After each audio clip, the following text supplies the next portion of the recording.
Tuhan. Yeremia contohnya 11 ayat 5. Sehingga aku dapat menepati sumpahku kepada nenek moyangmu, begitu pula hendaknya amin. Amin ini diterjemahkan sebagai so be it, oh Lord. Amin ini artinya sesungguhnya. Dalam pernyataan-pernyataan Yesus di dalam perjanjian baru, dia sering memunculkan kata depannya dengan sebutan sesungguhnya aku berkata kepadamu.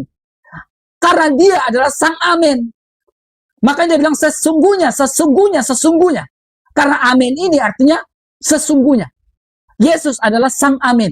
Nah, itu poin pertama. Poin kedua, pertanyaan dari Pak Ustadz adalah terkait dengan dari mana Yesus Kristus tahu tentang hal itu semua. Yohanes tahu tentang hal itu semua. Yohanes ini juga termasuk menuliskan kitab Wahyu ya. Nah, mari kita lihat. Amsal pasal 30 ayat yang ketiga. Siapakah yang naik ke surga lalu turun dan siapakah yang mengumpulkan semuanya? Di ayat yang ini dia berbicara tentang apa nih? Bahwa dia ini adalah Kodasim yang maha kudus. Berbicara dia ini adalah anak manusia. Nih, anak manusia. Engkau tentu tahu siapa namanya, siapa nama anaknya. Berbicara tentang putra tunggal Allah. Nah, siapakah yang naik ke surga lalu dia turun? Di sini berbicara. Rasul Yohanes tahu dari mana nih? Tahu dari sini. Yesus Kristus berkata, tidak seorang pun yang telah naik ke surga selain daripada dia yang turun. Yesus Kristus turun ke surga, lalu naik ke surga, bangkit dari hari kematian. Di sini dia berbicara tentang naik ke surga. Nih, siapakah yang naik ke surga dalam Amsal nih? Lalu turun. Yesus Kristus bilang, siapakah dia? Dia adalah anak manusia. Pak Ustadz tolong jawab tentang huwal awalu. Kenapa dia merujuk pada orang ketiga tunggal? Tolong jawab itu dulu. Ya, supaya kita dua arahnya enak. Ya. Terima kasih. Sekian. Makasih ke Bang Alex. Waduh, kalah Pak Ustadz kan? Ustadz nih. Oke. Ayo dipencet, jangan bengong. Jangan bengong Pak Ustadz. Cobalah baca hadis-hadis itu, menarik loh. Silakan. Oke, bismillahirrahmanirrahim. Pertanyaan pertama, itu ada satu pertanyaan cuma ya, dari Mas RK ya. Mengenai di dalam surah Al-Hadid, Allah berfirman, huwal awwal wal akhir wal zahir wal batin. Di sana ada kata huwa. Nah, huwa itu isim domir, kata ganti. Kata ganti huwa ini adalah kata ganti orang ketiga. Dia, kalau dalam bahasa Indonesianya itu dia. Huwa, dia. Al-awwalu, yang maha awal, yang tidak ada awalnya, la awwalalahu. Dan dia al-akhiru, yang maha akhir. Maksudnya itu adalah yang tidak ada akhirnya. Ini saya kasih referensi.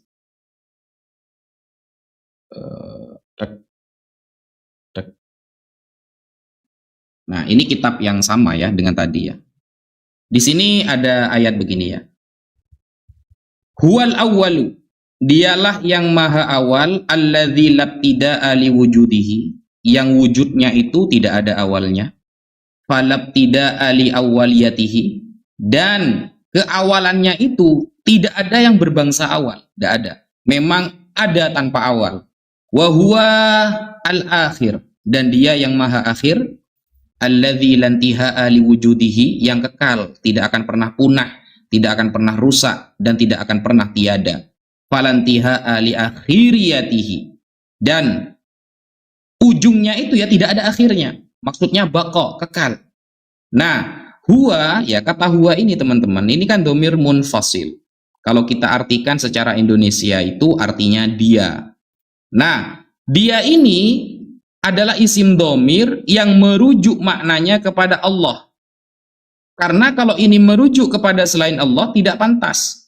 Tidak ada di dalam dunia dan cakrawala ini yang memiliki sifat al-awwal wal-akhir kecuali hanya Allah. Makanya menggunakan kata dia. Dan gunanya isim domir ini agar tidak usah menyebutkan lagi berulang kata. Contoh, di depan Allah sudah disebutkan, Allahu la ilaha illa huwar rahmanur rahim. Allahnya sudah ada di awal. Jadi tidak perlu disebutkan Allah lagi, Allah lagi. Allah itu pemborosan kata. Sehingga di dalam ilmu nahwu shorof, gramatikal Arab, itu ada kata ganti, namanya huwa. Ketika Allah Sang Maha Pengasih dan Maha Penyayang, maka cukup menggunakan kata ganti huwa, dan dia al-awwalu yang maha awal, maksudnya alladzi labtida'a liwujudih. Tidak ada permulaan dalam wujudnya. Seperti itu. Kalau disebutkan Allah saja, saya tadi bermain di rumah Mas RK, lalu Mas RK pulang ke rumah tetangga, lalu Mas RK, masa Mas RK semuanya. Itu pemborosan kata. Makanya di dalam ilmu nahwu shorof ada istilahnya kata ganti, sehingga cukup menggunakan dia. Mas RK pergi ke pasar, kemudian dia mengikuti pamannya pergi ke masjid. Nah, pakai dia, bukan Mas RK seperti itu terus gitu ya. Dan ada pertanyaan dari saya, Mas RK. Untuk pertanyaan yang tadi kan belum terjawab ya. Saya bertanya begini, Mas RK. Yohanes tahu dari siapa? Membaca apa Yohanes itu? Kok tahu kalau Yesus itu pada mulanya firman, firman bersama Allah, firman adalah Allah? Tahu dari mana Yohanes itu? Karena semua murid Yesus gak ada yang tahu. Cuma Yohanes saja yang menulis seperti itu. Itu belum dijawab. Referensinya Yohanes itu dari apa?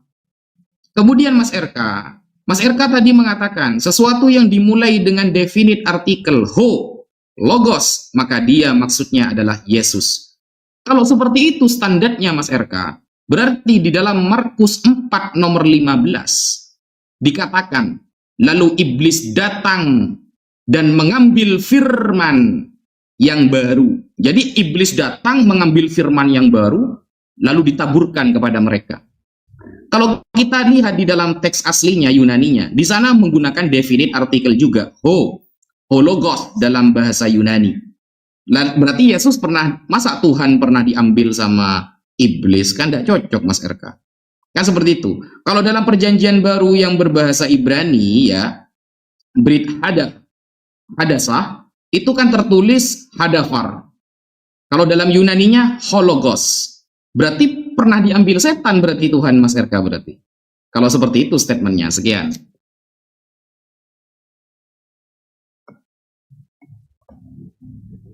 Terima kasih Pak Ustadz ya. Oke. Mantap pertanyaannya. Firman. Oke, siap. Paham. Jangan pura-pura bingung, langsung mencet. Enggak, saya enggak bingung. Saya lagi buka data biar Pak Ustadz ini dapat hidayah. Ya, saya lagi buka data. Oke. Terima kasih Pak Ustadz. Jadi saya akan berbicara dari mana Yohanes tahu. Ya, Yohanes berbicara, Alkitab itu berbicara tentang Yohanes. Poin pertama. Poin pertama, rasul-rasul itu melihat apa yang dilakukan oleh Yesus Kristus. Membangkitkan orang mati. Jadi semua melihat, membuat orang buta itu bisa melihat. Bukan ketika orang buta datang, dia memalingkan muka dan berwajah masam. Yesus tidak gitu. Yesus menyembuhkan orang buta. Dan dia tidak pernah berwajah masam dengan orang buta. Ketika orang buta itu bilang, Hosana anak Daud, selamatkanlah kami. Orang buta itu tahu dengan pasti, makanya dia menyebut Hosana, karena Yesus Kristus adalah Mesias. Makanya bilang Hosana, Hosana.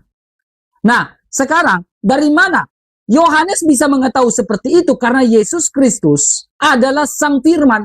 Karena segala sesuatu yang dinubuatkan di dalam perjanjian lama tentang siapa Yesus Kristus terjawab, tergenapi di dalam Yesus Kristus.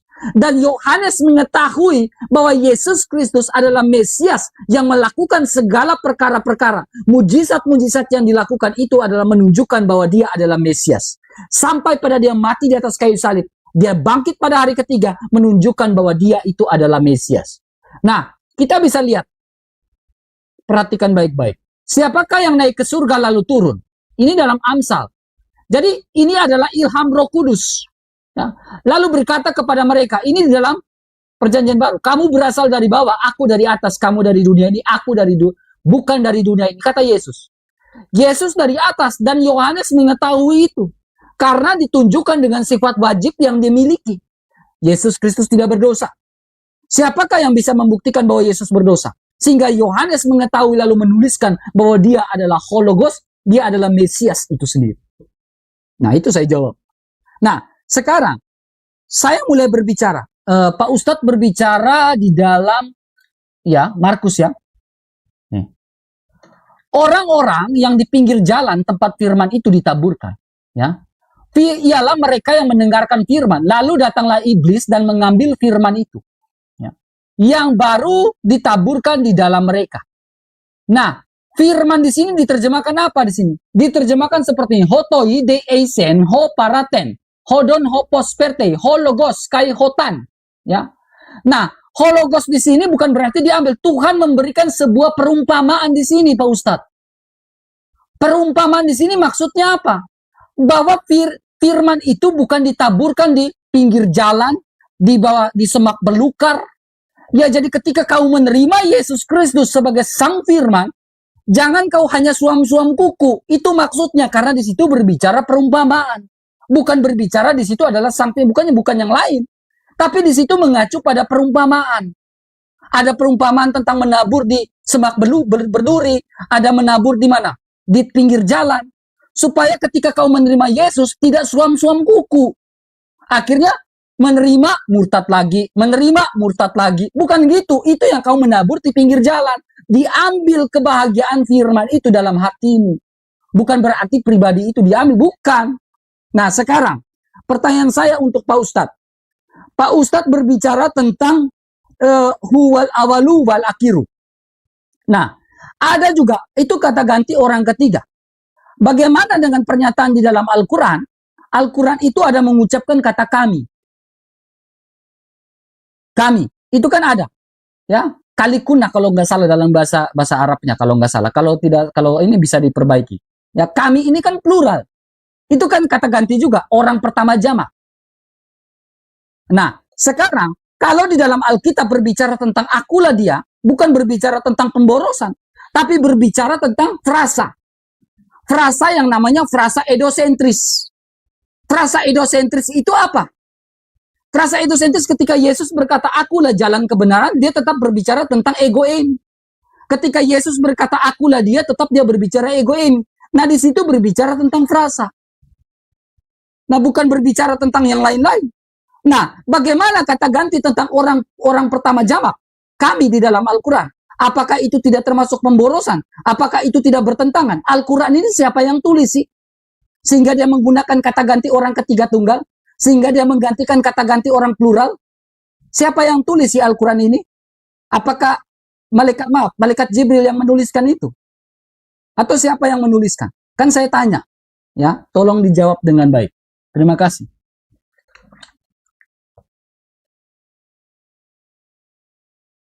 Mantap, teman-teman. Wah, kalah kita, guys. Pencet, Pak Ustadz. Jangan bengong. Bengong dengan koinnya. Bengong karena menang. Jangan bengong, Pak Ustadz. Pencet. Jangan bengong. Pencet. Gas. Ya. Bismillahirrahmanirrahim. Pertanyaan saya tadi dijawab oleh Mas RK, teman-teman. Ini saya ulangi jawabannya ya. Saya kan nanya begini ya. Saya itu nanya begini. Yohanes itu tahu dari siapa kalau Yesus itu pada mulanya firman, firman bersama Allah, lalu firman adalah Allah. Mas RK ini punya dua jawaban yang berbeda sebenarnya. Di awal yang di akhir dan di akhir itu gak sama, teman-teman. Yang pertama dia jawab begini. Ya karena Yohanes tuh memang tahu bahwa Yesus ini turun dari surga, naik ke surga dan turun dari surga, kata dia. Dia itu tahu katanya. Loh, justru itu yang saya tanyakan, tahunya dari mana gitu loh. Kok bisa? Dan ini disaksikan para rasul. Kalau disaksikan para rasul, seharusnya hal-hal yang momen seperti itu ditulis. Ternyata buktinya hanya Yohanes yang nulis itu. Dan yang lain tidak pernah dalam fakta sejarah, Mas RK ya. Dalam fakta sejarah, Markus, Yohanes, Lukas, kemudian Paulus menceritakan tentang momen seperti itu. Gak ada. Cuma Yohanes saja. Gitu loh. Sehingga seolah-olah itu hanya pengakuan pribadi dia, gak ada referensi dia. Kalau dia, lalu Mas Eka yang kedua bilangnya dinaungi Roh Kudus. Karena di Amsal diceritakan bahwa Yesus beginilah, begitulah ya, hikmat Salomo itu ya, di Amsal 20 ya, yang dibawa oleh Mas Eka. Ada tak referensi bahwa Yohanes itu pernah mempelajari Amsal? Kan gak ada gitu loh. Yang saya tanyakan itu referensinya Yohanes gitu loh. Yang saya tanyakan itu referensinya Yohanes. Kalau dia tahu sendiri, dia kan tahu sendiri, dia melihat sendiri. Coba lihat kalimatnya. Pada mulanya firman, firman bersama Allah, Firman adalah Allah. Pengetahuan ini seharusnya pengetahuan yang tertulis, bukan persaksian. Karena kalau dia menyaksikan, contoh ya, dia menyaksikan Yesus turun dari surga. Berarti yang dia saksikan cuma turunnya. Dia menyaksikan Yesus diangkat ke langit. Berarti yang disaksikan cuma ke langitnya. Sedangkan ayat itu lengkap, Mas RK. Pada mulanya firman. Lalu bersama-sama Allah. Kemudian dia adalah Allah. Nah, kok lengkap banget gitu loh. Kalau dibilang ini kan tahu dari Roh Kudus. Aduh, apapun jawabannya Roh Kudus solusinya nanti. Ini kurang ilmiah gitu. Coba cari referensinya, Yohanes ini tahu dari siapa, seperti itu. Karena yang lain nggak ada yang nulis gitu loh. Saya takut itu hanya ungkapan pribadi saja, asumsi pribadi. Karena yang lain nggak ada yang nulis seperti itu. Kemudian di dalam apa namanya tadi itu ya, Markus 4 nomor 15. Mas RK bilang itu bahasa perumpamaan. Ditaburkan itu bukan maksudnya tidak berulang bagaimana, perumpamaan katanya. Oke. Jurus kedua setelah Roh Kudus adalah kata perumpamaan. Sekarang saya tanya Mas RK, ilmu apa yang Anda kuasai untuk memahami sebuah kalimat perumpamaan dalam ayat Bible? Kalau di dalam Al-Quran, kita punya namanya ilmu balaghah. Ilmu balaghah dibagi menjadi 3 bab. Ada ma'ani, ada bayan, ada badiah. Itu ada babnya. Ada musnad, nanti ada musnad ilaih, majaz, isti'aroh. Itu ada. Kalau Bible, kalimat itu diketahui bahwa perumpamaan dan maknanya begini, atau kalimat itu secara literal dan maknanya begitu, itu menggunakan ilmu apa, Mas RK? Khususnya terhadap Markus 4 nomor 15 itu. Anda memaknai seperti itu apa ilmunya? Masuk majaz apa? Atau isti'aroh, majaz mufrad, majaz murakkab, atau yang lain? Kalau Al-Quran ada ilmunya, namanya ilmu balaghah. Nah, kalau Mas RK tadi memaknai seperti itu, pakai ilmu apa itu? Wiro Sableng kah? Atau yang lain? Nah, seperti itu ya.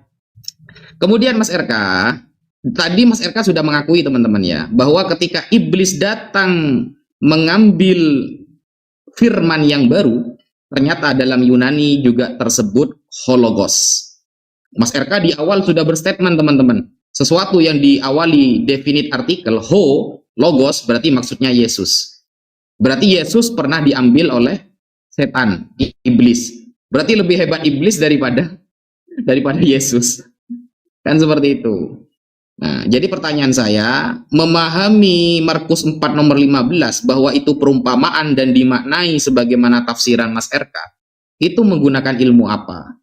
Itu yang pertama. Kemudian saya jawab pertanyaan Mas RK. Kata kami itu sama dengan huwa. Itu isim domir namanya, kata ganti. Itu namanya plural of majesty. Mengagungkan diri. Selesai. Siap. Jauh kali. Wah, kalah nih. Oke. Jangan nangis. Siapa yang nangis? Oh, kok sudah pilek baru soalnya. menang sekali senang dia. Oke. Ya enggak, soalnya pilek sampean kok menangis gitu loh. Oke, saya ya. Ya. Oke. Jadi saya pikir kalau berbicara tentang perumpamaan ya. Nih, Ustaz. Yesus seringkali menggunakan sebuah perumpamaan dalam sebuah penyampaian Injil Kerajaan Allah. Jawabnya kepadamu, telah diberikan rahasia Kerajaan Allah. Tetapi kepada orang-orang luar, segala sesuatu disampaikan dalam perumpamaan. Supaya hikmat sekalipun melihat, mereka tidak menanggap. Sekalipun mendengar, mereka tidak mengerti. Nah, seperti Ustadz Naja, tidak mengerti. Supaya sekalipun melihat, Ustadz, mereka tidak menanggap. Ustadz tidak akan menanggap yang saya sampaikan. Karena sekalipun Ustadz mendengar apa yang saya sampaikan tentang Injil Kerajaan Allah, Ustadz tidak akan mengerti. Supaya mereka jangan berbalik dan mendapat ampun. Lalu berkatalah kepada mereka, tidaklah kamu mengerti perumpamaan ini. Kalau demikian, bagaimana kamu dapat memahami semua perumpamaan lain? Ustadz tidak memahami. Makanya bertanya terus. Penabur itu menaburkan firman. Nah ini, penabur itu menaburkan firman. Orang-orang yang di pinggir jalan, tempat firman itu ditaburkan ialah mereka yang mendengarkan firman. Pak Ustadz lagi mendengarkan firman Kerajaan Allah dari saya. Lalu datanglah iblis dan mengambil firman yang baru ditaburkan ke dalam mereka. Demikian juga yang ditaburkan itu tanah yang berbatu-batu, ditaburkan di tempat yang berbatu. Kalau benih ditaburkan di tempat berbatu, saya menyampaikan firman itu kepada Pak Ustadz. Dan Pak Ustadz menanggapi seperti itu, sudah dijelaskan di atas. Sama seperti saya menabur di tempat berbatu. Kalau Pak Ustadz terima, benih ditabur di tempat berbatu, tidak akan tumbuh. Benih itu harus ditabur di tempat yang subur. Tapi sayangnya, perumpamaan ini terlalu tajam untuk Pak Ustadz. Karena saya menabur benih di tempat yang berbatu. Nah, ya. Batu nih. Ialah orang-orang yang mendengarkan firman dan segera menerima dengan gembira. Ya. Tetapi mereka yang tidak dibrakar dan tahan sebentar saja apabila kemudian datang penindasan, lalu penganiayaan karena firman itu, mereka segera murtad. Jadi ketika saya menyampaikan firman, saya sampaikan, saya taruh seperti perumpamaan taruh di berbatuan. Tidak akan nangkap, tidak akan bertumbuh. Pak Ustadz tidak akan bisa terima. Karena Pak Ustadz di sininya udah beda. Itu sama seperti di bebatu. Mau saya sampaikan Pak Ustadz murtad sesaat, kemudian berbalik lagi memeluk Islam. Nah itu maksud dari perumpamaan. Saya menabur di tempat yang berbatu. Jadi sama saja nggak akan paham. Ya. Kemudian Pak Ustadz, itu kata Alkitab ya, bukan kata saya. Jadi Pak Ustadz jangan tersinggung ya. Memang tajam sih. Ya. Kemudian Pak Ustadz mulai mengelak nih, berbicara tentang kata ganti. Ya, kami. Ya, huwa. Kami dengan who itu beda. Kami itu dalam bahasa Inggrisnya we. We are. To be-nya are. Kalau who atau he itu dia. To be-nya he is atau he was. Ya, bisa ya, seperti itu ya. Kami dengan who, Pak Ustadz bilang sama. Samanya dari mana, Pak Ustadz? Sementara kami dengan dia saja sudah beda. Bagaimana mungkin Pak Ustadz bilang sama? Secara dalam Alkitab itu beda. Kok Pak Ustadz bilang secara gramatikal itu beda? Kok Pak Ustadz bilang sama sih? Samanya dari mana? Gak sama itu Pak Ustadz kami dengan dia. Kami pergi ke, saya mau tunjuk nih. Kami pergi ke pasar. Kami pergi ke pasar.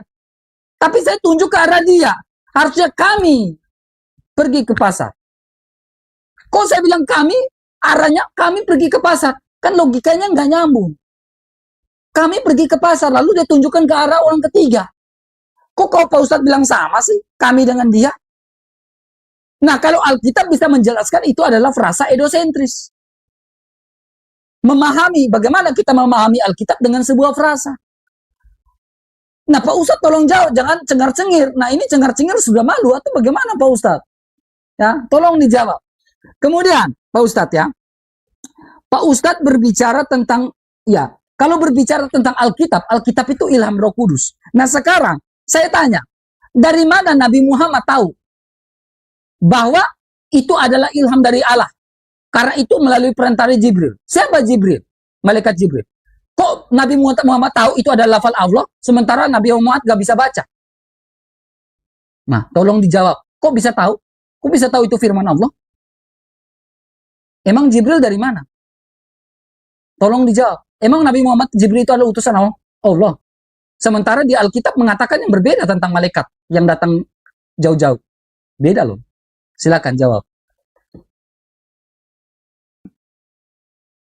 Oke. Yuk dipencet. Wah, dia tembak di ujung. Memang kesal, keras dia.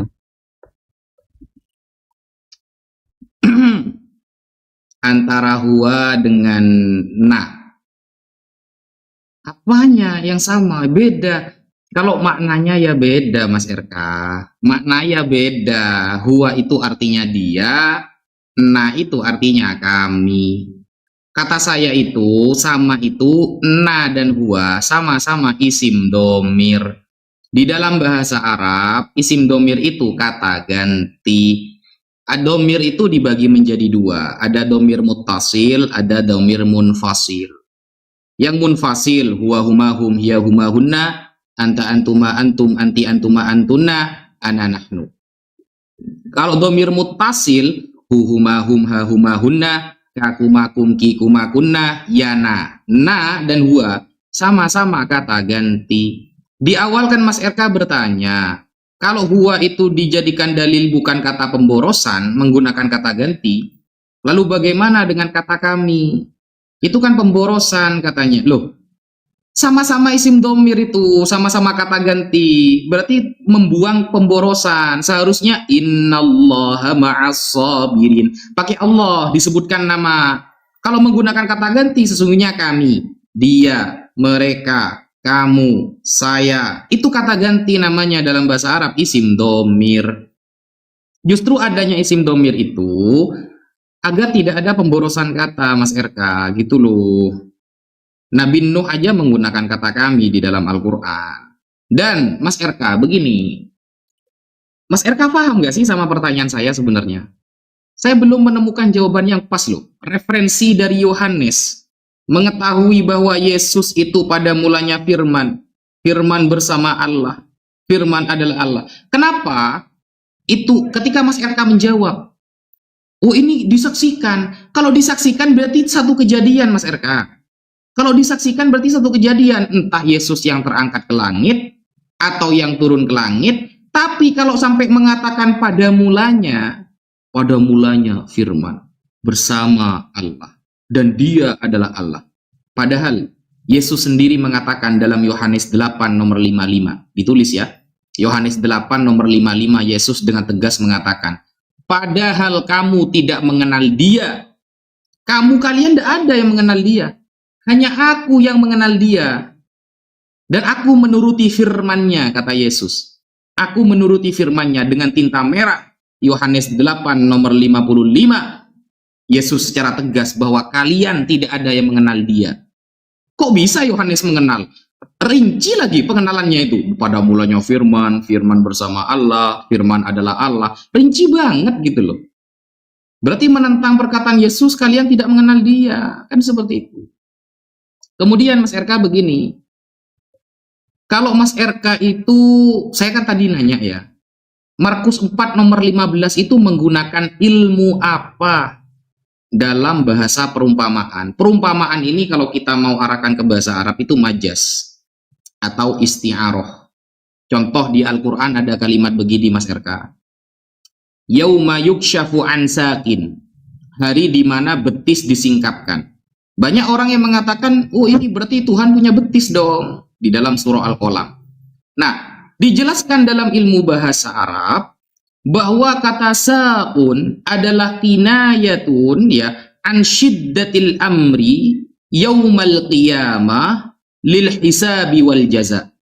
Jadi kata sa'un itu adalah kinayah dari ekstrimnya hal-hal yang terjadi di hari kiamat karena amal kita akan dihisab, diperhitungkan dan akan dibalas oleh Allah Subhanahu wa taala. Itu yang dijelaskan oleh Al-Imam As-Sawi di dalam tafsirnya, Tafsir As-Sawi. Sehingga ada ilmunya gitu loh, kinayah namanya. Ada isti'aroh, ada majas, bahasa perumpamaan. Dari majas dibagi jadi dua. Ada majas murakkab, ada majas mufrad. Nah, Mas RK pakai ilmu apa menafsiri seperti itu? Jangan lalu Mas RK mengatakan, Ustadz tidak akan paham. Karena ini terlalu tajam bahasa perumpamaannya. Ini sangat tajam sekali katanya. Saya tidak sedang bertanya makna dari Mas RK tajam atau tidak. Saya sedang bertanya sampean menggunakan ilmu apa dalam menerjemah Markus 4 nomor 15. Ilmunya apa? Dalam perumpamaan itu memahami sebuah perumpamaan dalam Bible itu apa ilmunya gitu loh. Iya, selamat datang di kebenaran. Apa sih kebenaran? Kamu kena ban itu. Padahal saya gak ngapa-ngapain loh. Iya, kamu kena ban ini. Peringatan di saya. Oh, tadi ada peringatan begini, peringatan pembatasan usia. Jadi Iya, kamu dikira kena ban. sama TikTok, saya ini masih muda gitu. Aduh, Aduh, kasih ya kamu. Mas RK. Enggak, kamu ini. Oke, gas. Gak apa-apa. Memang gak ngerokok ya? Jangan pusing, Enggak, jangan kamu pusing Mas enggak. RK. Itu kok Hah? bintang-bintangnya sudah terbang itu, jangan pusing. Jangan gaya kau posting apa itu cuma gift doang. Gaya kali kau pakai bintang-bintang. Kami juga bisa, belum keluar aja kami. Oke. Saya ya Pak Ustadz ya. Ya, ya, ya, Saya ya. ya. Sudah, jangan nangis, dipencet aja. Jangan nangis kau Ustadz. Jadi saya juga belum menemukan jawaban dari Pak Ustadz. Kok kayak lari-lari jawabannya ini juga gitu kan? Ya, ya lari-lari jawabannya Pak Ustadz ini. Jadi saya juga belum menemukan jawaban. Gini ya, Pak Ustadz. Ini Al-Hadid ayat 3 ya. Di sini dia bilang dialah, lah, dia. Dialah yang maha awal, maha akhir. Dia ini siapa? Orang ganti ketiga tunggal. Harusnya seperti Yesus dia bilang aku. Tetapi karena berbicara Al-Quran ini siapa yang tulis sih? Kok dia bilang dia? Karena di sini ada pembahasan antara Yesus dengan Yohanes. Yesus bilang aku lah. Yohanes menyebut ini dia memang aku, si aku. Ada tanda kutip. Ya. Sehingga kita memahami dalam tata bahasa. Tapi di sini dia bilang dia. Al-Quran ini, makanya saya bilang Al-Quran ini siapa yang tulis?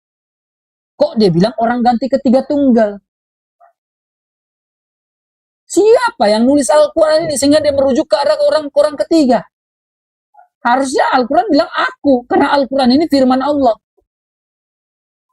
Nah, dan malaikat Jibril sebagai perantara. Apakah malaikat Jibril yang menulis Al-Quran ini sehingga dia bilang dia menggunakan kata ganti orang ketiga tunggal? Apakah malaikat Jibril yang menyatakan dia sehingga Al-Quran ditulis? Kalau bilang Al-Quran ya aku, firman Allah, firman kekal, bako.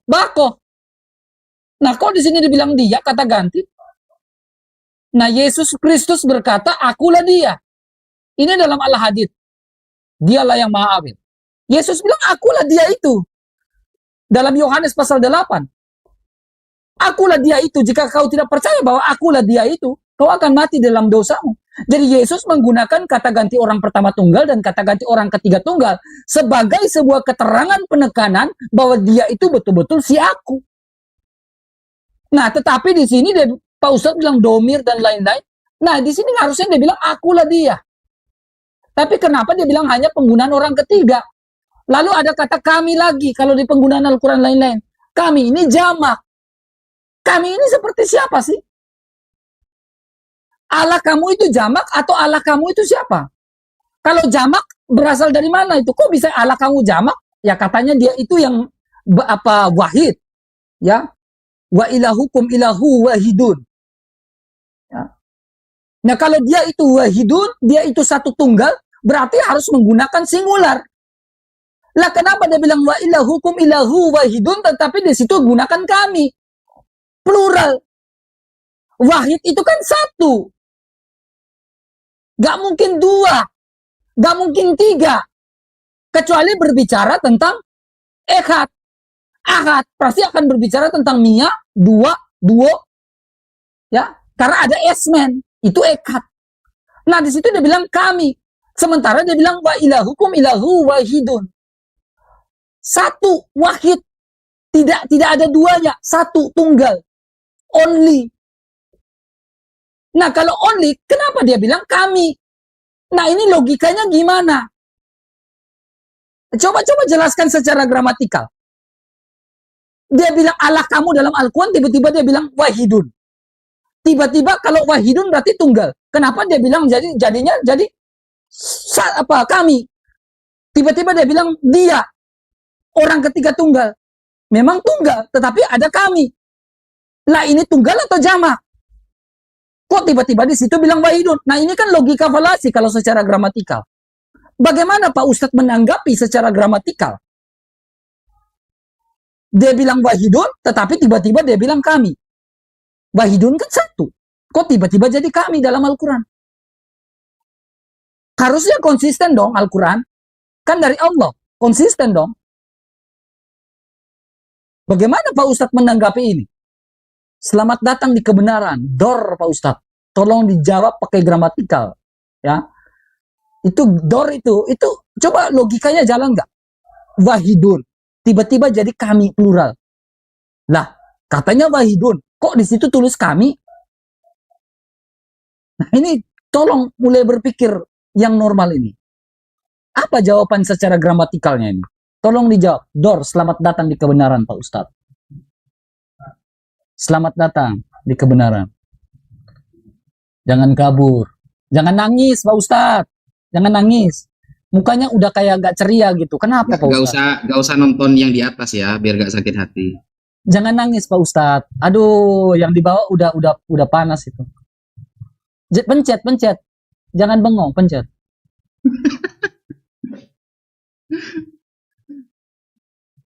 Oke. Bismillahirrahmanirrahim. Jadi begini Mas RK. Mengenai kata kami tapi maksudnya itu adalah satu orang. Mas RK ini kayaknya tidak pernah belajar ilmu bahasa deh. Plural of majesty itu digunakan Mas RK. Plural of majesty, kata kami tapi merujuk kepada satu orang itu digunakan di dalam ilmu bahasa. Tapi wajar ya, wajar tidak apa-apa sih. Mas RK kan tidak pernah tahu bahasa Arab soalnya. Nanti kalau Mas RK itu belajar bahasa Arab, tidak hanya di Al-Quran Mas RK, itu ilmu bahasa Arab ini tidak terkait dengan agama ya.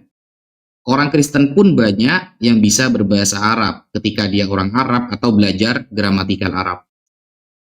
Kata kami, inna. Inna bertemu dengan domir muttasilna. Bacaannya inna, sesungguhnya kami.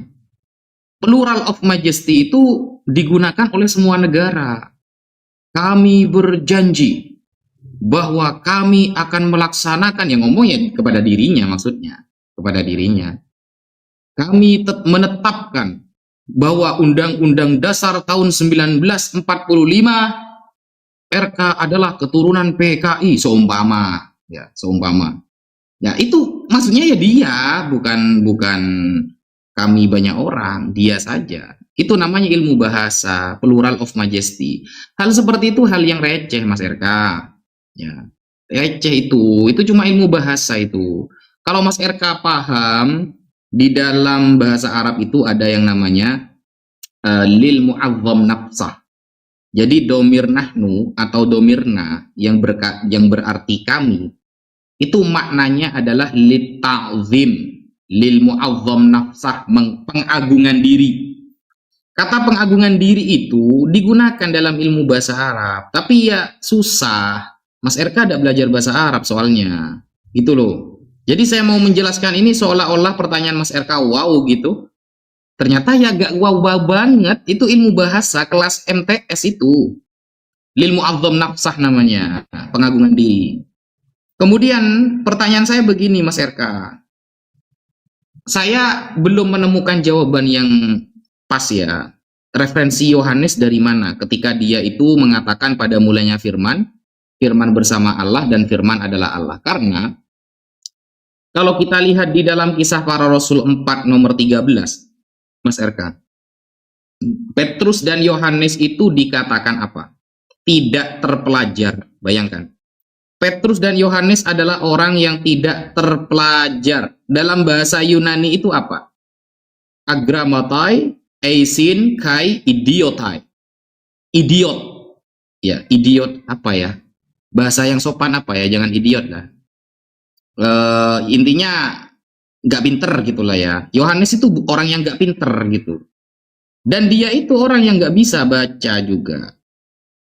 Nah terus kok bisa tahu dia itu pada mulanya firman bersama Allah, firman adalah Allah. Padahal dia bukan orang yang terpelajar loh. Yohanes itu kok bisa dia sampai ada Yohanes 1, Yohanes 2, Petrus 1, Petrus 2. Dapat dari mana dia? Kalau bukan hanya pengakuan pribadi. Buktinya Mas RK, dari semua murid-murid Yesus, gak ada yang menulis en arche, en hologos, kai hologos, prostontheon, al-fatihah. Gak ada seperti itu Mas RK. Murid-murid Yesus gak ada yang seperti itu. Gitu. Itu cuma Yohanes saja. Apakah berarti Yohanes itu ngarang-ngarang pengakuan pribadi? Buktinya dia itu bukan orang yang terpelajar. Itu tertulis dalam Kisah Para Rasul 4 nomor 13. Jadi Mas RK belum ada referensi kayaknya, tapi ada apa-apa lah, itu buat PR Mas RK ya. PR. Pekerjaan yang rumit ya, karena memang referensinya ada. Kemudian Mas RK, ketika Yesus mengatakan dalam Yohanes 8 nomor 55, aku menuruti firman-Nya.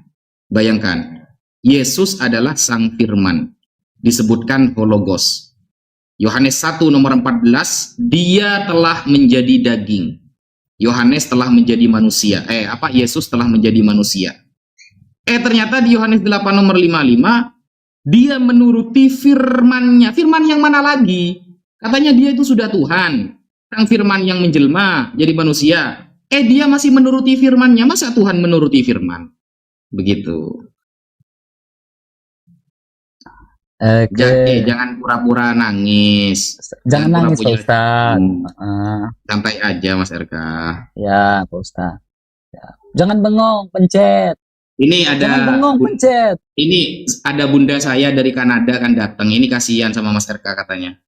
Udah, jangan bengong, pencet. Oke.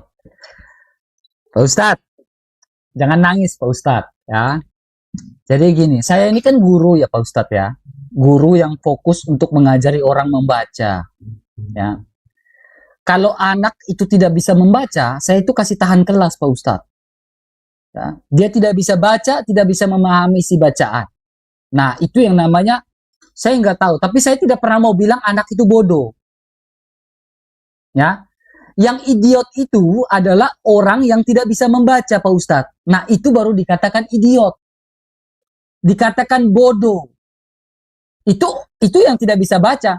Tetapi selagi yang bisa baca itu, Pak Ustadz, itu pasti dikatakan cerdas, memahami isi bacaan. Nah, itu cerdas. Tetapi kalau yang tidak bisa baca itu yang namanya bodoh. Ketika saya bilang, Markus atau siapa? Bartolomeus, baca. Dia bilang, aku tidak bisa baca. Tapi ngotot. Nah, itu yang namanya idiot, Pak Ustadz. Bodoh itu ketika saya suruh baca, dia bilang dia tidak bisa baca. Lah ngapain kau sekolah? Kalau kau datang tidak mau belajar. Nah, itu anak-anak. Saya sering ngomong kayak gitu. Kalau saya kan guru, jadi saya sering ngomong kayak gitu. Anak yang bodoh, yang ngotot, nah itu anak yang tidak bisa baca, tapi ngotot. Nah, itu saya bilang idiot. Masuk dalam kategori idiot. Nah, yang tidak bisa baca itu yang idiot. Saya ini memahami literasi, jadi saya sedikit ini. Nah, kemudian, nangkap ya Pak Ustadz di situ ya. Kemudian Pak Ustadz, nah di sini berbicara tentang kita masih kembali fokus pada kami ya. Di sini berbicara tentang Elohim. Nih, kenapa di sini im ini adalah penentu dari sebuah jamak ya. Beresit bara Elohim, im. Ya ini plural nih im ya.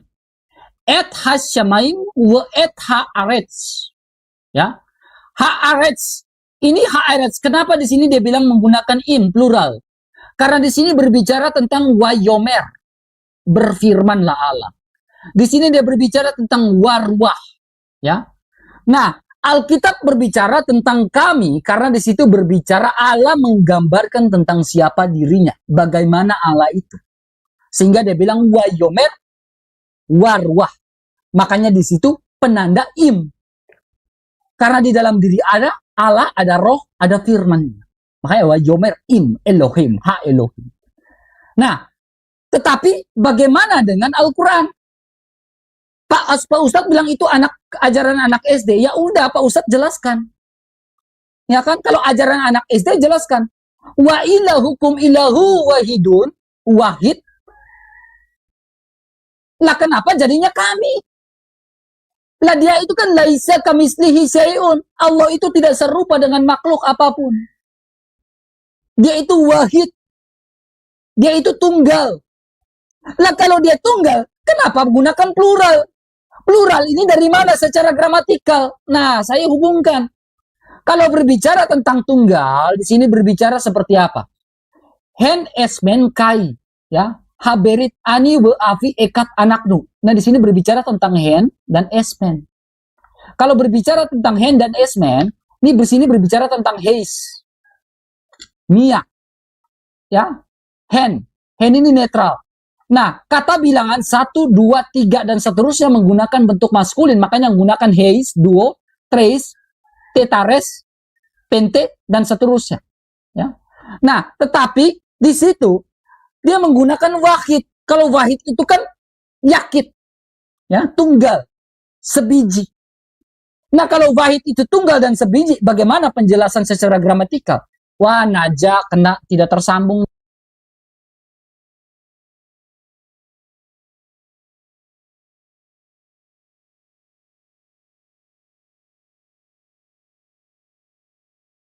Pelanggaran itu kamu.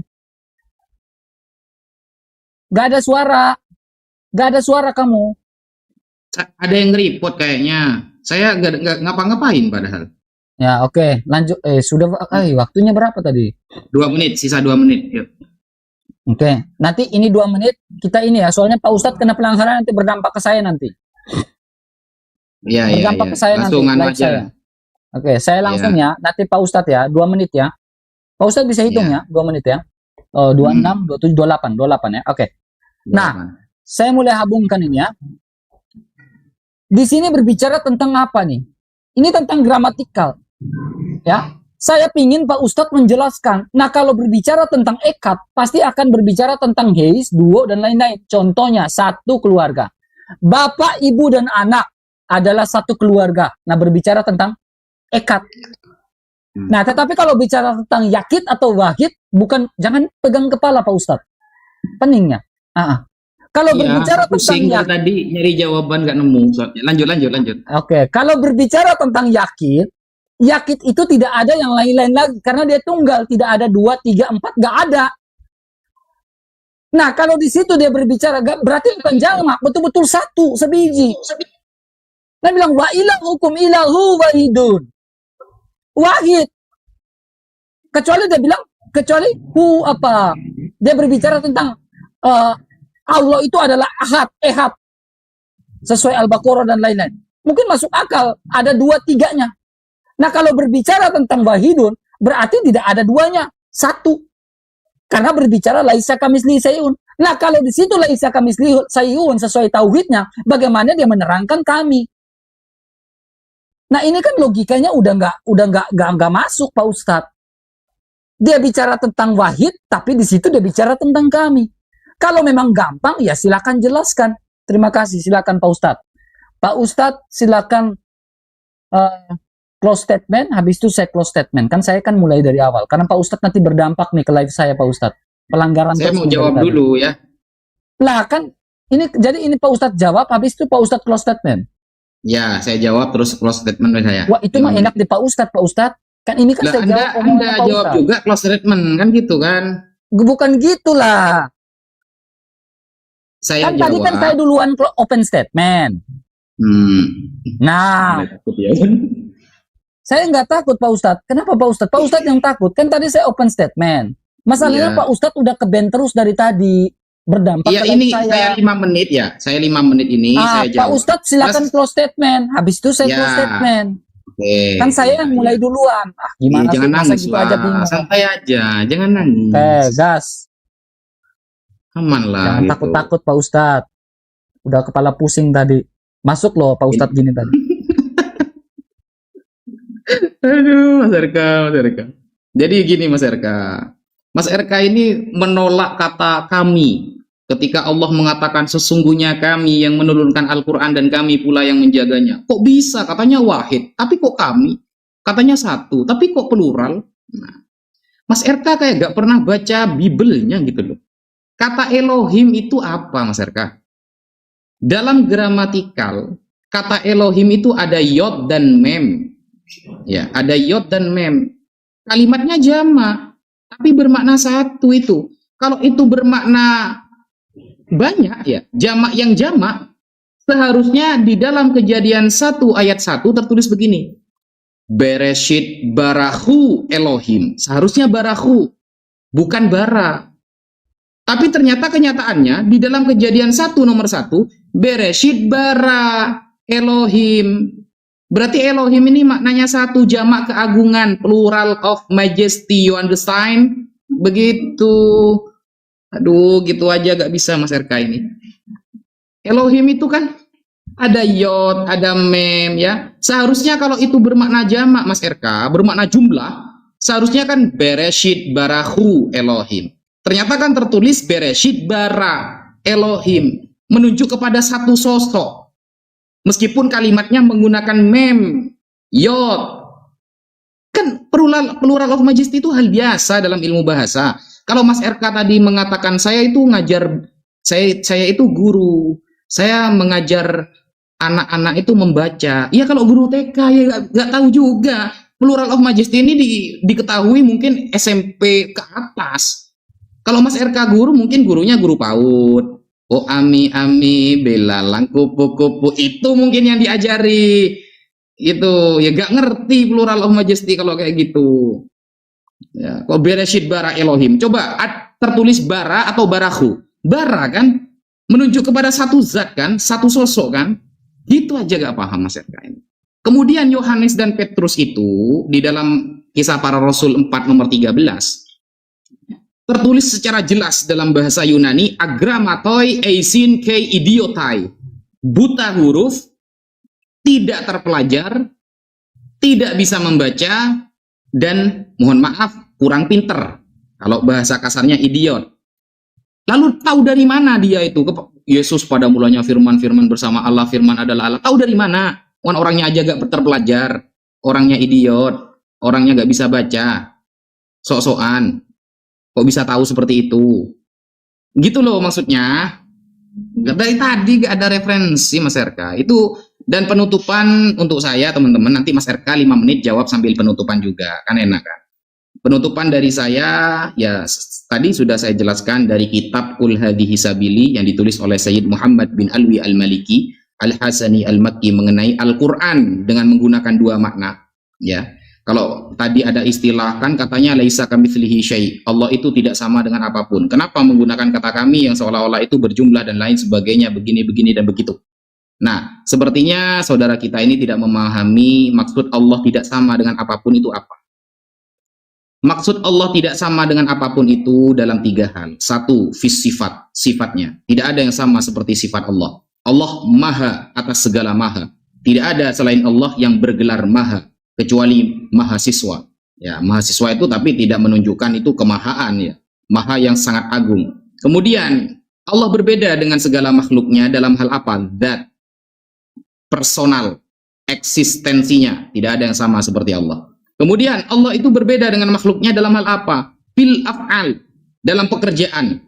Allah ketika disebutkan al-mu'ti, zat yang maha memberi, maka selamanya Allah itu sang maha pemberi. Jadi fil af'al, fil dzat, fil sifah. Itu Allah berbeda dengan makhluk. Itu teori di dalam ilmu kalam. Jadi kita harus tahu bahwa kata para ulama, kullu ma khatara bi balik fallahu bi khilafi dzalik. Apapun yang terlintas di hati kamu, Allah enggak seperti itu. Di dalam surah Al-Ikhlas ya, bahwa lam walam yakul lahu kufuwan ahad. Tidak ada yang sederajat dengan Allah. Dan dia lam yalid walam yulad, tidak beranak dan tidak diperanakkan, sehingga tidak ada istilah anak Allah, ponakan Allah, cucu Allah, dan Allah-Allah yang lain. Sekian, terima kasih. Oke. Salah kamu di akhir kan? Oke. Jangan ketawa-ketawa, cengingis-cengingis, pencet.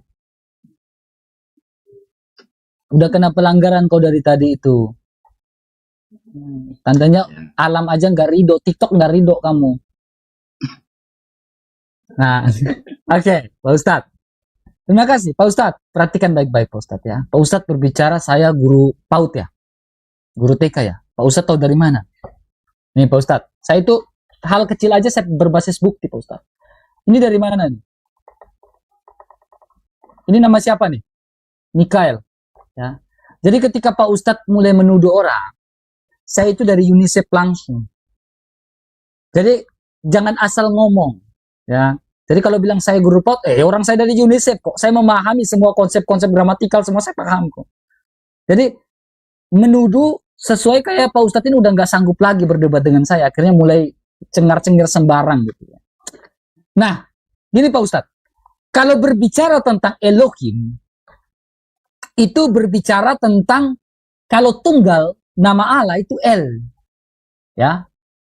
Dia nggak mungkin kalau tunggal dia nggak bilang Elohim, nggak mungkin.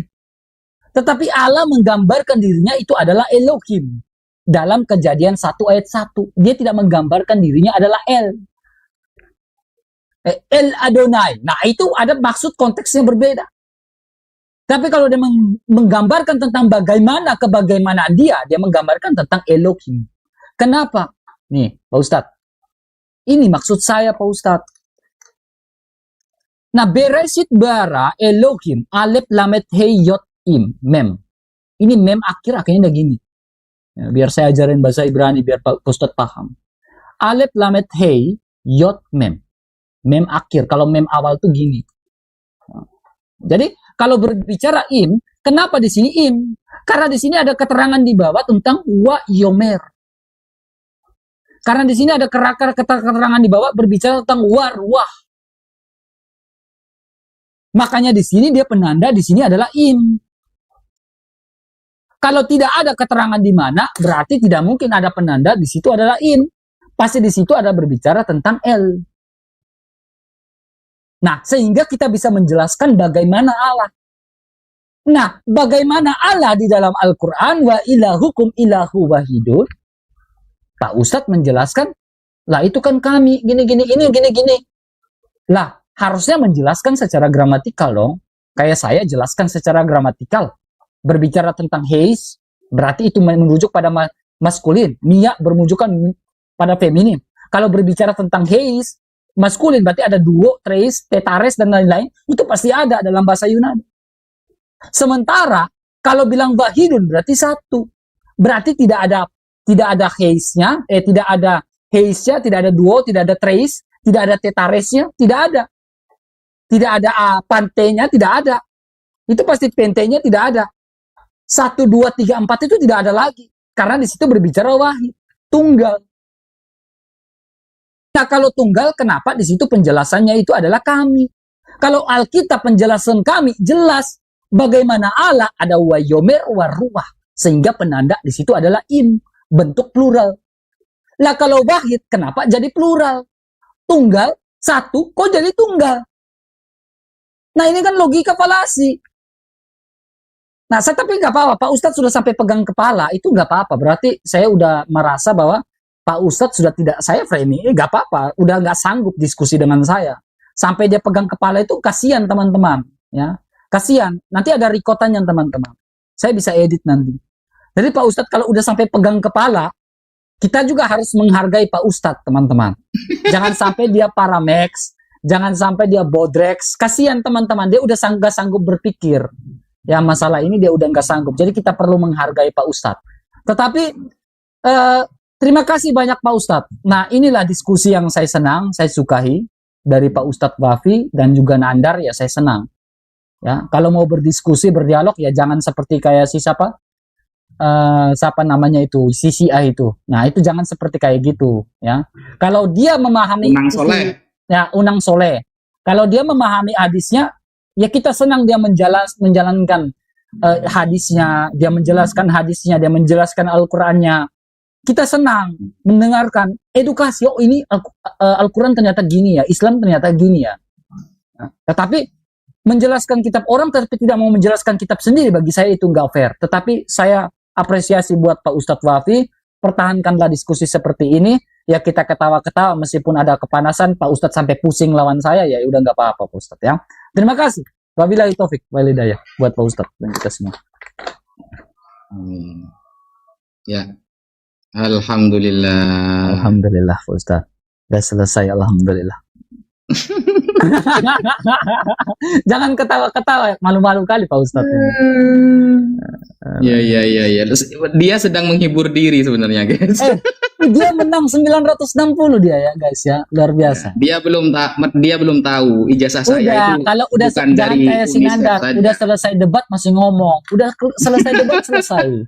Nah, biar adil. Oke. Makasih Pak Ustadz ya. Nanti kan ada WA saya tuh. Ada. Jangan takut balas WA saya Pak Ustadz. Kayak takut-takut sekali balas WA saya. Kayak gemetaran gitu kalau balas WA-nya. Bukan, karena setiap hari itu orang yang pengen WA saya itu ribuan. Jadi punya Mas RK itu tertutupi oleh tiang lasak gitu. Songong kali dia ini. Songong kali Pak Ustadz. Tapi saya apresiasi. Terima kasih. Hebatlah Pak Ustadz kalau diskusinya. Saya senang. Terima kasih. Edukasi. Ya, oke. kita lanjut lain waktu ya. Ya, maaf salah-salah kata Pak Ustadz ya. Ya, sama-sama Mas RK. Ah. RK. UNICEF aja dipamerin. Oke teman-teman, sebelum kita berakhir, seperti biasanya saya promosi dulu bagi teman-teman yang ingin membeli produk minyak wangi yang saya buat sendiri. Ini ya. Bagi teman-teman yang Lihat Bang, itu tanda koma Bang. Ya, coba. Oh, Ya. kamu pakai tanda koma. Ya, Lihat supaya ia menjadi Tuhan. Baik. Bagi Oke, kalau kamu mengikuti itu, dengar ya. Pada mulanya firman, koma, firman telah menjadi Allah, koma. Allah, koma Allahmu. Gimana itu coba? Kalau mengikuti koma. Lihatlah Bang, maksudnya koma itu apa? Tahu Abang Janganlah koma itu, gitu. definisi koma itu tahu nggak? Untuk apa? Pada mulanya firman, koma. Ya udah, nggak usah diskusi masalah koma. Kita kan di sini ngerti koma. Maksudnya jangan botol juga Bang untuk. Iya, nggak apa-apa bang. Kita botol di sini bang. Ajarin kita bang. Kita botol. Bang. Ya sekarang kembali ke topik. Tuhan Anda sebenarnya itu menurut Pak Blender, Tuhan Anda itu 1 atau 3? Silakan bang. Ini kalau menurut iman Kristen, Tuhan itu 3 Bang. Oh 3. Tuhan itu 3. Hari ini jujur aku Mantap, jujur. Mantap. Hakikatnya itulah kesatuannya. Satu-satu ya. Bang Ojo. Pak Salman. Silakan satu-satu. Pengajaran Satu-satu. Pengajaran Pak Bejo, satu-satu. Pak Bejo, udah diakui Pak Bejo. Tuhannya 3 udah dapat. Ya, jujur. Jujur, ya. Bang Andi, kalau dia mengakui Tuhan itu 3, Yesus mengajarkan Sema Israel, Tuhan itu cuma 1. Jangan dibenturin, ikutin aja bang. Jangan dibenturin, biarin. Nah, oke. Ya, silakan Pak Blender. Nah, saya jawab Bang Bejo dulu. Saya jawab Bang Bejo. Boleh? Ya terserah. Enggak gini, kalau misalnya Anda mengatakan Tuhan Anda 3, berarti Kristen ini bukan pengikut Yesus. Pengikut Ya. Kristus lah. Lah. Kan sudah dibilang Kristen itu ya. Kalau Lah, Abang tanya Ini Tuhannya loh.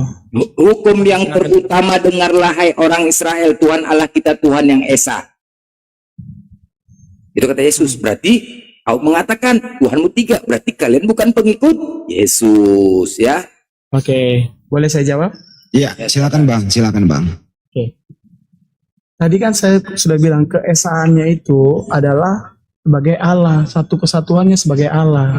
Oh jadi arti esa kesatuan ya. Loh, ya kan kesatuannya sebagai Allah. Tapi Bentar, tidak Esa itu di- kesatuan. Echad itu kesatuan. Yakin Inti ini? dasarnya tadi kan loh gimana Enggak, sih? saya pastikan dulu. Echad itu artinya Oh, iya. kesatuan. Benar. Esa itu bukan Echad, kesatuan, Bang. saya nggak bilang Esa. Di situ Adonai Elohenu Echad. Echad itu kesatuan. Itu kalau Abang tanya yang Adonai itu nama-nama Allah ya, Bang. Abang Saya mau tanya merujuk kata kemana Echad. ini? Yang dibawa Bang Blender tadi adalah Mark 12:29. Adonai Elohenu Adonai Echad. Echad itu kesatuan atau satu? Coba tunjukkan dulu teksnya. Loh, teksnya itu mengutip dari Ulangan 6 nomor 4. Shema Yisrael, Adonai Elohenu, Adonai Echad. Echad itu kesatuan atau satu? Itu nama kalau Adonai itu Saya nama nggak Allah. bilang Adonainya. Gini, Saya tanya Iya. kata Echad. nggak bisa Abang tunggal hanya sehat begitu nggak, itu nggak bisa. Echad itu artinya satu atau kesatuan? Abang nggak bisa hanya tunggal ehad aja gitu, nggak bisa. Nggak bisa Itu katanya, mencari- nggak Bisa dikatakan Adonai Elohenu Echad. Tuhan Allah kita Echad. Satu atau kesatuan Echad itu? nggak bisa menjawab, Merujuk. nggak bisa menjawab, dia dijawab aja. Itu esa udah selesai, nggak bisa jawab dia. Jangan dipaksa juga, nggak bisa dijawab, dipaksa Pak. Karena dia menurut dia Tuhannya 3, mau dia apa lagi gitu loh. Terusin. Iman Kristen emang begitu. Iya, nggak apa-apa bang. Iman Anda nggak apa-apa. Kita nggak mau mengganggu iman Anda kok. Tapi Anda diskusi, santun, santuy, kita hormati itu. Silakan, Bang Blender. Saya senang dengan Bang Handi. Hmm. Ini kan kita mau diskusi. Jadi kalau mau bertanya iman Kristen ya saya jawab secara iman Kristen gitu loh. Ya, terusin, Jadi silakan. abang nggak bisa memaksakan pemahaman abang dengan pemahaman iman Kristen. Ya, betul, silakan. Terusin. Ya. Jangan ganggu iman orang ya. Terusin. Iya. Silakan Bang. Yang mana ini mau diterusin? Ya, temanya Ya. itu masalah Trinitas masih tadi. Bapak, Anak, Putra, gitu, Roh Kudus, gitu. Silakan. Kalau saya mengajarkan Trinitas ini sebenarnya Bang, ini sebenarnya agak sulit ditangkap dengan otak. Kenapa? Gini. Karena kalau otak kita ini hanya segenggaman kepal tangan kita Bang. Jadi untuk memahami Tuhan yang luar biasa ini nggak bisa dengan otak kita yang segenggam tangan ini.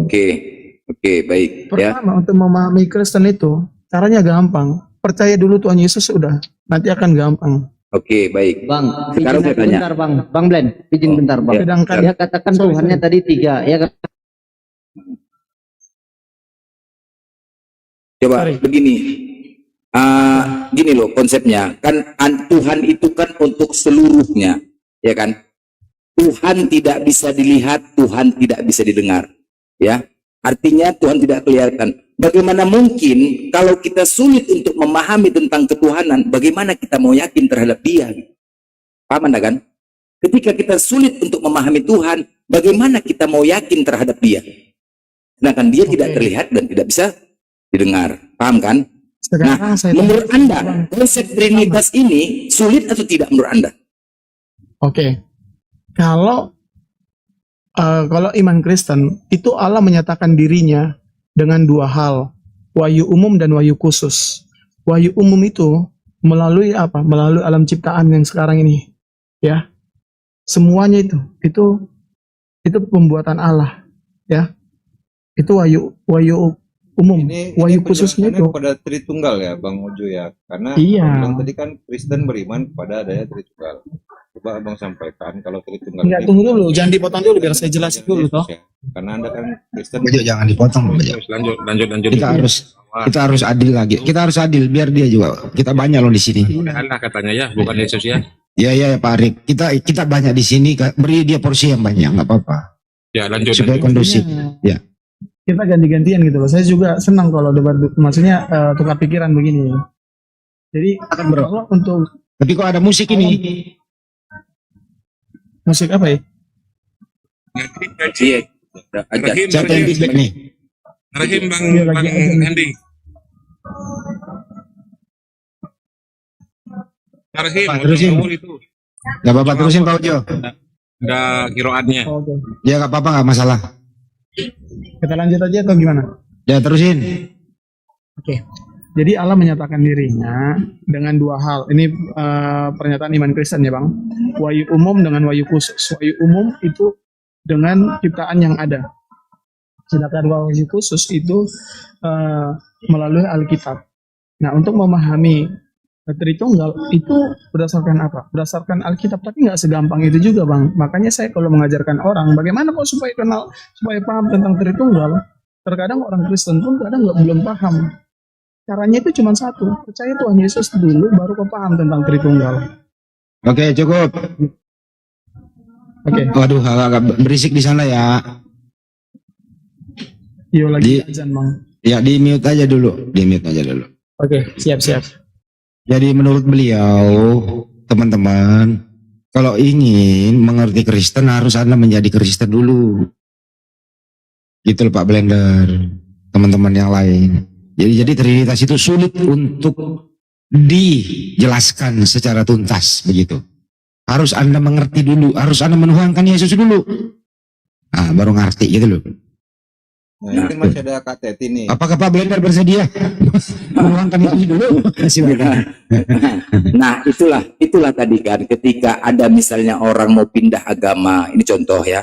Ada teman dia punya pasangan, ya kan, pasangan beda agama. Dia mau mengikut ke Kristen, ngikuti pasangannya. Sudah pasti kan dia bertanya dulu bagaimana sih di kekristenan itu? Apakah harus ikut dulu? Agama kan nggak boleh dipermainkan. Bertanya dulu lah. konsepnya sama seperti tadi saya mengatakan, ketika kita mau pindah ke negara lain, kita harus bertanya dulu, bagaimana keadaan negara sana, Amerika misalnya. Pasti berbeda kan peraturannya Indonesia dengan Amerika. Kan begitu. Makanya wajib ditanya. Kalau Anda mengatakan harus masuk dulu, ya udah pasti kita ketangkap lah imigran gelap. Nggak Gitu loh. bisa Bang Blender, Anda salah. Kalau Anda ingin membeli rumah, ya jangan lihat rumahnya dulu, bayar dulu, baru masuk rumah. Gitu, Bang. Nambahin Anda. dikit ya, boleh izin ya. Jadi gini Bang jadi Blender, sorry. jadi yang namanya instrumen untuk memahami sesuatu itu dinamakan dengan akal, bukan dengan iman. Bagaimana mungkin kita harus beriman tanpa menggunakan instrumen yang namanya akal? Ini namanya ngibul, saya bilang. Kita menggunakan instrumen yang namanya akal untuk memahami sesuatu, bukan dengan iman. Makanya orang baru bisa beriman ketika dia berakal. Tidak mungkin orang tidak berakal itu atau gila bisa beriman. Paham sampai sini aja? Nggak bisa Mas Ben. Beriman dulu, baru dicari dulu. Beriman dulu, baru berakal. Begitu Mas Ben. Oke, abang mau Bang Ben, sorry. Masih ada Abang mau tahu, sabar dulu. Jadi aku sering bantu kamu loh ini, Jo. Aku sering bantu kamu loh.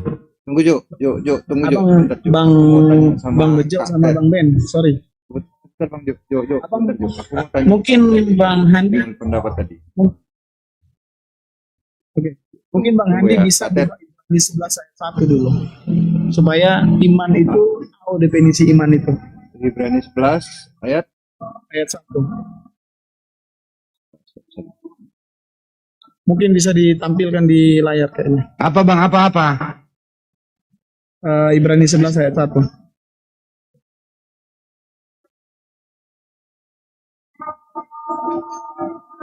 Apa saja di sana? baca aja Bang. Apa? Apa maksudnya yang diambil dari Ibrani? Ibrani 11:1 ya. Iman itu, ya, enggak, biar kalau saya yang baca kan. Iman adalah dasar dari segala sesuatu yang kita harapkan dan bukti dari segala sesuatu yang Kita lihat. kita lihat. Kok iman bisa dilihat ya? 12-nya nih. Sebab oleh imanlah telah diberikan kesaksian kepada nenek moyang kita. Jadi beriman dulu memang dia gitu teman-teman. Memang Ya. itu definisi iman. Jadi kalau logika, kadang logika kita itu dikalahkan sama iman, Bang. Yang nggak pernah kita Oke. pikirkan muncul, gitu loh. Itu yang dibilang Oke, dalam oke. Ibrani 11. Kalau Ams Bang Ojo, sebentar Bang Ojo. Aku mau tanya Katet dulu. Katet, kasih monitor Katet. Katet. Menurut Ojo, kalau kita mau percaya Tritunggal, kita harus percaya Yesus dulu, gitu ya. Menurut Katet ini gimana logikanya? Apakah mungkin Muslim, ya, harus percaya Yesus dulu, baru memahami Tritunggal? Bentar dulu. Saya kasih data juga ya.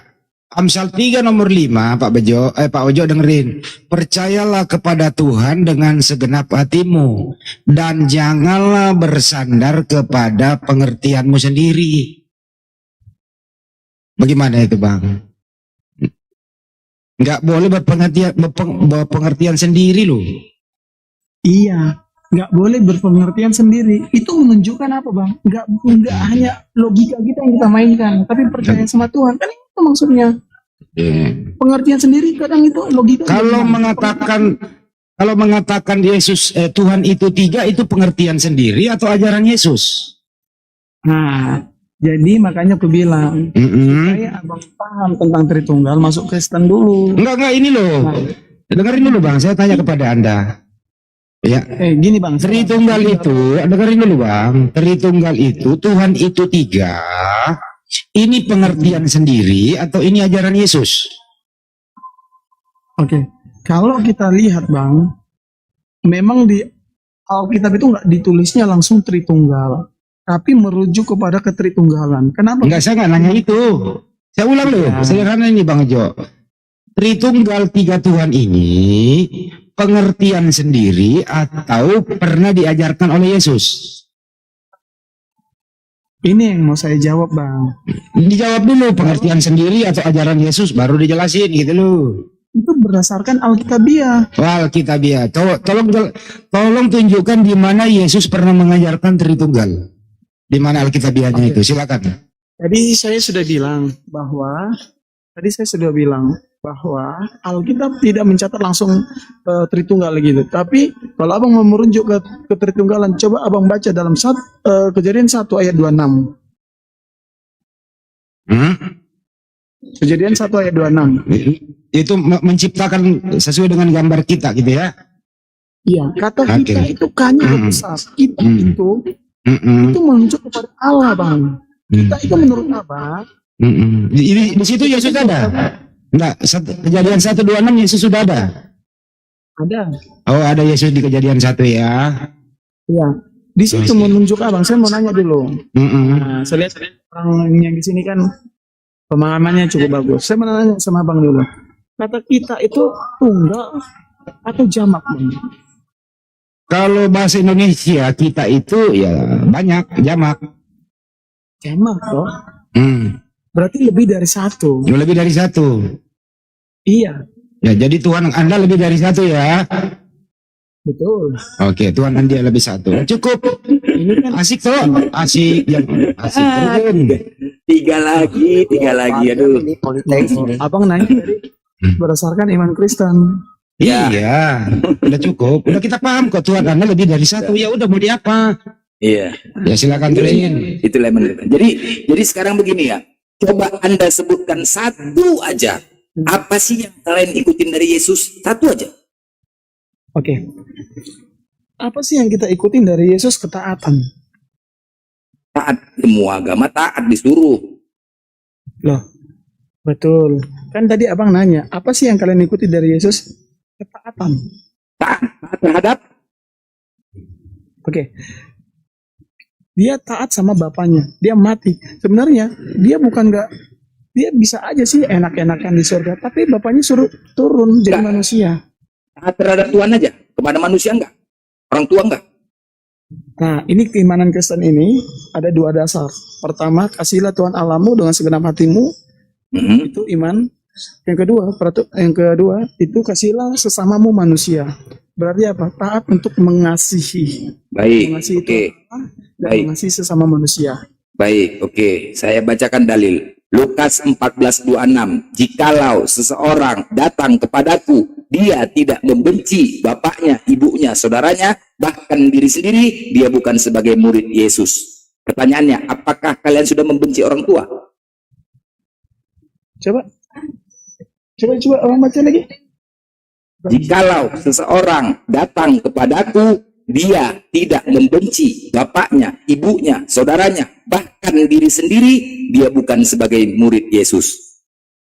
Pertanyaannya, apakah kalian sudah membenci orang tua kalau mau dikatakan pengikut Yesus? Tuh, abang bilang ayatnya tadi masih sama manusia setelah itu. dalilnya. Menurut data itu, kalau ingin menjadi murid Yesus harus membenci saudara dan orang tua dan lain-lain, dan diri sendiri, gitu loh. Betul ya Pak Blender? Ya benar, Lukas 14:26, silakan baca. Sabar bang, saya pelajari dulu teksnya. Ya, memang sabar.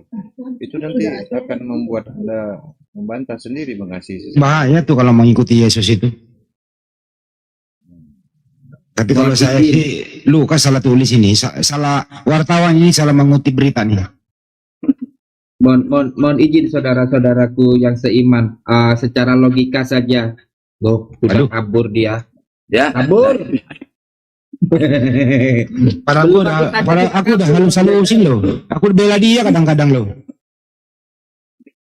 Aduh. Itu sayang. Iya bang ya. Iya. Itu tadi dengarkan pembahasannya. Benar. Itu kok lari kena lu Jangan ke situ Bang Blender kalau itu. Tok, kamu setuju nggak tadi Ojo itu dia mengatakan Tuhannya 3 aja? Tok, setuju nggak Tok? Enggak setuju. Oh setuju juga dia. Tidak setuju abang. Hah? Oh tidak setuju. Iya. Masa Tuhan 3? Dia Kristen lu itu. Dia Kristen lu itu toh. Ya dia mengartikannya masih belum lengkap.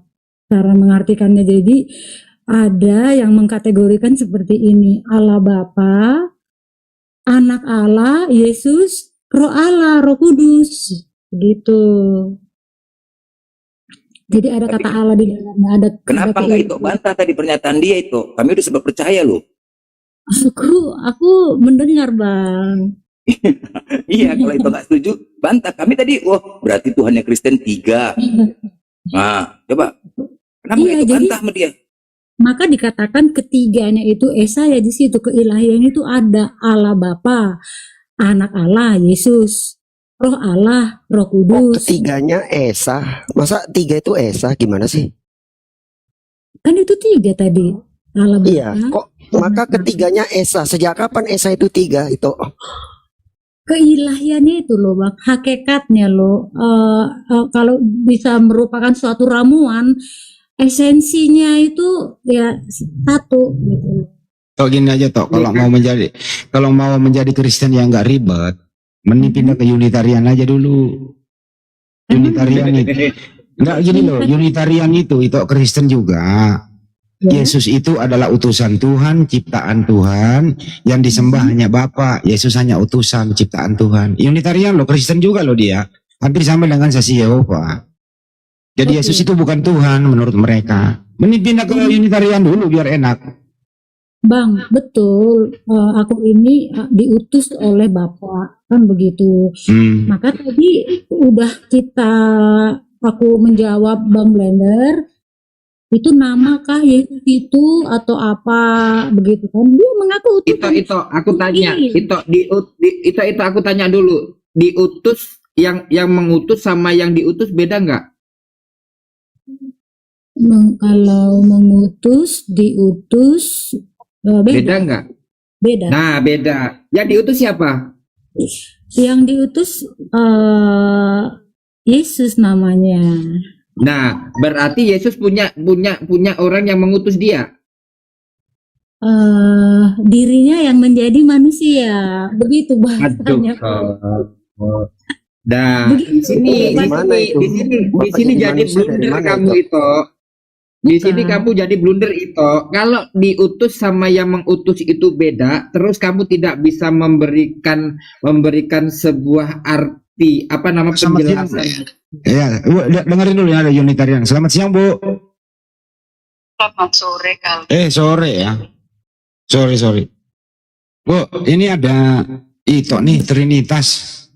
Unitarian itu apa sih? Yesus itu siapa?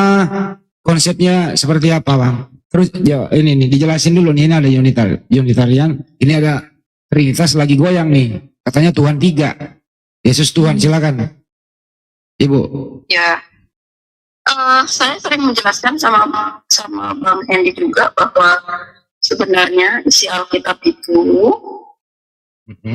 tidak ada ajaran Trinitas itu, dan berkali-kali pula saya bilang bahwa Trinitas itu munculnya tahun 318 Masehi.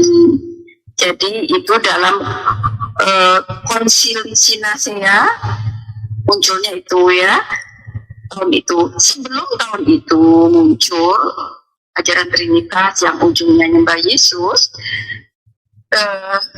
kita mengingat 12 murid Yesus, dan sebelum tahun itu muncul, semua penyembah hanya kepada satu, yaitu Bapa. Allah yang Esa itu selaras di Markus 12 ayat 29 sampai 31. Di sana Yesus dan di Taurat mengatakan bahwa Allah itu Esa, Allah Israel itu Esa. Banyak ayat yang mengatakan bahwa Allah itu Esa. Artinya Esa itu satu ya. Ya. Bukan Trinitas atau Tritunggal. Bukan kesatuan. Ya, satu. Tidak ada kesatuan, nggak ada ajaran kesatuan itu. Memang ada kata-kata Trinitas, nggak ada. Ya, jadi memang munculnya tahun itu ya. Ya. Bapak-bapak gereja. Terus poinnya, Bu. Poinnya Yesus itu tetap sih. Nanti dulu memang harus dijelaskan sedikit agak panjang biar memang yang Trinitas ini kadang-kadang mereka keturunan kan gitu, agama keturunan, jadi nggak mengerti asal usulnya. Nah, kalau mereka tahu bahwa asal usulnya itu hasil dari Konsili Nisea tahun 318 Masehi, nah itulah ajaran gereja-gereja Trinitas itu baru muncul. Sebelum tahun itu adalah menyembah Bapa yang satu. Dan Bapa yang satu itu, Bapa surgawi itu, Bapanya Yesus, dia punya nama, yaitu Yahweh. Ya. Jadi kalau yang Trinitas mau tahu di kitab LAI, terjemahan LAI itu, di kamus di belakang Wahyu itu ada kamus, di sana ada tulisan T, Tuhan urus besar semua, itu salinan dari Allah Israel, yaitu Yahweh atau YHWH. Ya, jadi dari situ kita bisa mengetahui bahwa yang disembah itu dia. Yesus mengajarkan sembah Bapa. Ya, jadi Kejadian sampai Wahyu, sembahan yang harus disembah Tuhan yang bernama Yahweh. Seperti itu ya. Itu kekristenan yang mula-mula sebelum muncul ajaran Trinitas. Jadi saya mengikuti ajaran yang mula-mula. Jadi kami bisa mengatakan bahwa kami adalah murid Yesus yang sejati. Nah, murid Yesus yang sejati, Tuhannya harus sama dengan Tuhan yang disembah oleh Yesus, yaitu Bapa yang punya nama Yahweh tadi. Itu ya. Lalu Yesus itu Yahudi ya, Israel ya. Yeah. Yang diperkenalkan oleh Yesus di dalam Bible itu, di dalam Alkitab, itu ya Allah Yahudi, Allah Israel yang Esa tadi. Oke.